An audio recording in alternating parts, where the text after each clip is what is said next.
Good day, people. How you doing? Just got off work. Just wanted to come to y'all to the V-Blog Spot Report again. You're kicking it with your boy, Platinum Maxwell, CEO, Platinum Travels, aka Chris Long. What I wanted to talk about today is not so much as far as first smash the like and subscribe to my channel. It's not so much as the ghosting of a friend or relative. When you take a break from someone and you make a reconnection, you should come back with a humble abode towards that person. So, what we're going to talk briefly about is the fact that there are 10 signs it's time to end all contact, even if it's family or friends. It's much harder when it's family. It's a little less tedious and peaceful and somber a little bit when it comes to friends, but it's much needed. So there are things, 10 signs to end all contact. Let's go with ideally relationships should serve as a source of comfort and stability. However, the bonds that start to fray and become sources of distress to reevaluate their places in lives, the realization can become somber and daunting. But figuring out to let go, even when it means cutting ties with family or friends, essentially it's a step toward a healthier, happier you. Let's go with one-sided effort. In relationships, a healthy relationship, effort must be reciprocal.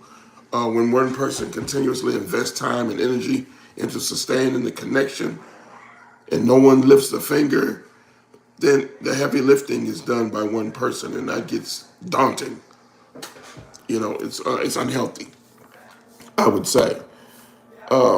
So, to keep the relationship afloat without having your efforts matched is emotionally taxing and simply not worth it. Yeah, simply not worth it. Okay, you know. So I suggest you just cut ties immediately if you have to do that. Constant conflict. That's number two. Constantly in many relationships that are falling apart, the presence of constant conflict is undeniable. It if there's embroiled in frequent arguments over the same issues, it could indicate a deeper unresolved incompatibility. So look into that. Look into compatibility. Hey Clay, what's up, Clay? So look into unresolved incompatibility, I would suggest. And then there's the recurring disputes. It often reveals a lack of unwillingness to compromise, if I must say. Sup, sup, Patrick? What's going on, man? You know what I'm saying? Don't forget to smash the like and subscribe to my channel.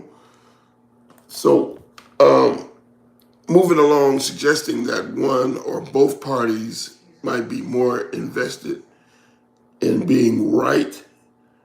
Invest in trying to know each other, where each other is coming from. Invest into knowing that person, not being just, I'm the right person, I'm right. And in finding a common ground, such ongoing tension can severely splatter a relationship, be it friend or or lover. This is just an all-around channel. I do a lot of things. I cook on here, recipes.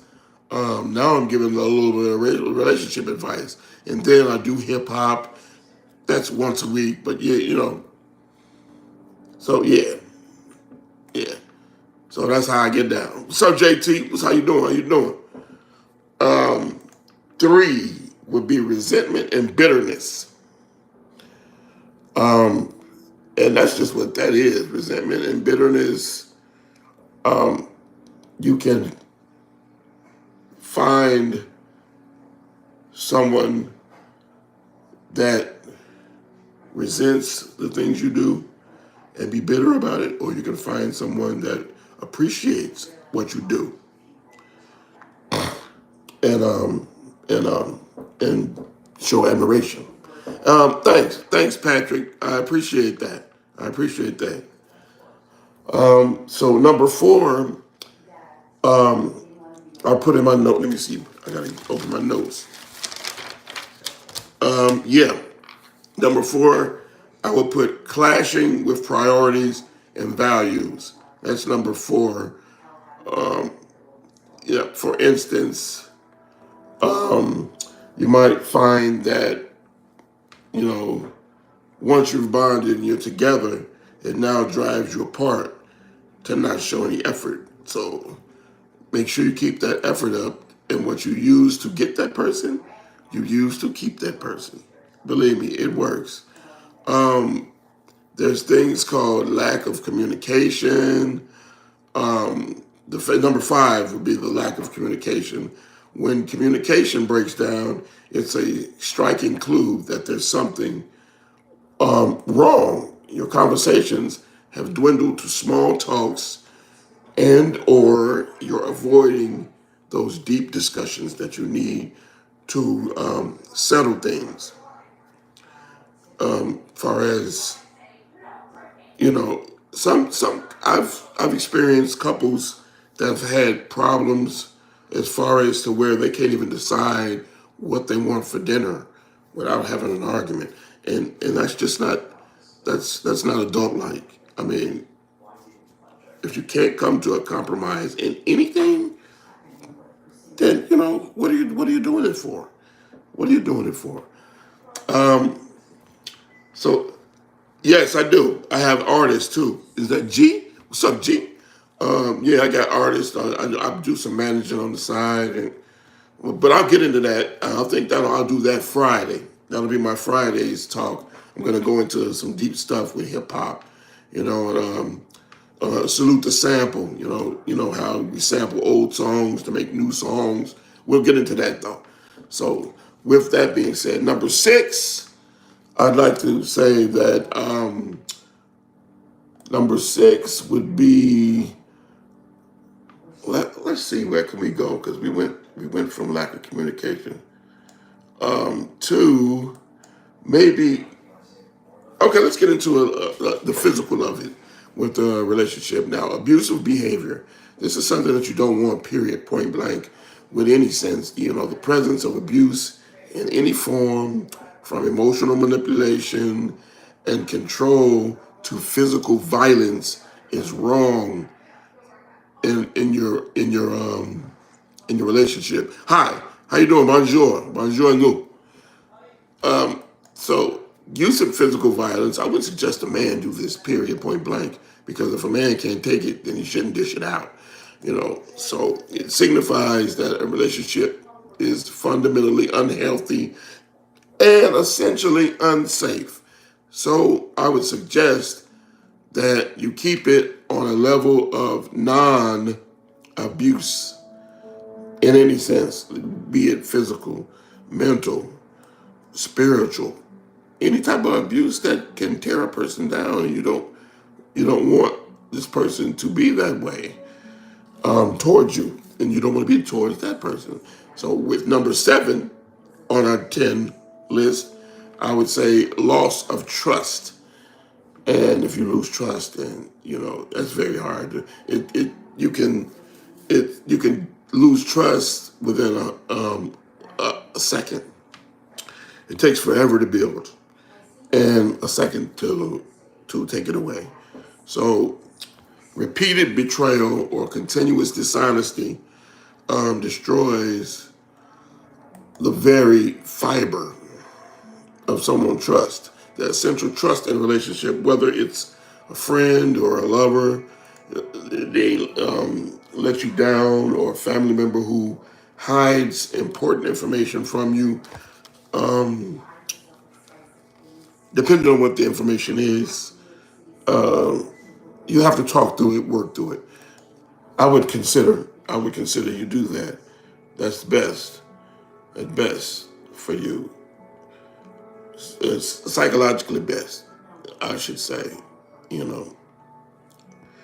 And then there's 8 with emotional disconnection, and you already know that if you can't get into this person emotionally, then you can't be with this person. There's a reason behind that connection. There's,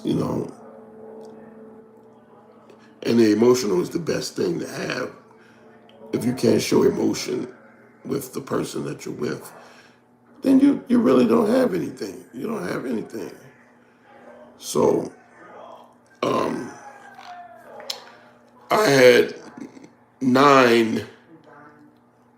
I had 9 at, well, I had 9 and 8 together as emotional disconnection because emotional and physical, those are together. So that's exactly what I had for that. And then I had 10 as the big shebang, which is feeling drained after interactions. Feeling drained after interactions. This is when you feel empty inside. You may have had an argument. You couldn't resolve this argument. I suggest for you people that's married to resolve anything, unless of course it's too in depth. Resolve it before you go to bed. You're gonna go to bed with that person. Resolve it before you go to bed. Now, there's no way to dance around it. If a relationship consistently depletes your moral fiber, your well-being, your energy, and it leaves you emotionally drained, it's a strong indication that it may be time to move on. Now that's dependent on you. You can say, "Nah, I don't want to go. I can work on this. We can make this work." Then that's being strong, and you still trust in that the relationship will work. But I suggest when every interaction makes you more stressed, anxious, or unhappy, that you talk to that person before you make the conscious decision to leave that person. Don't just go. It creates a big powder puff of things and it's bad. It's quite evident that the relationship is taking a serious toll on your mental health. Every time you have to second guess yourself or rethink something or redo something or play that thing over and over again in your mind. If you can't get rid of it, then you have to go straight to that person and talk to that person. I would suggest you do. It would behoove you to do so. The constant strain of such a relationship, it affects all areas of your life. I mean, you can't work, you can't pay attention at work, you can't. I'll give you one example. You can't even drive a car. Most accidents happen because something in that person's life is going on that it took their attention away from them being a conscious, positive driver. So lots of accidents happen that way. So be mindful that a lot of things happen because of relationships. Believe me. It takes you're looking or deciding to end a relationship, especially with a family or a close friend. It's very heart wrenching, and it depletes you as a person. It's a difficult choice. It requires a deep understanding of your own needs and boundaries. So, this has been Chris Long, aka Platinum Maxwell, aka the CEO of Platinum Travels. And I was great to bring this to you because it's been 15 minutes now as of in 8 seconds. And I just want to say that I love you all and subscribe to my channel and I'll be back real soon. So, peace. Remember, keep in mind about that on your relationships.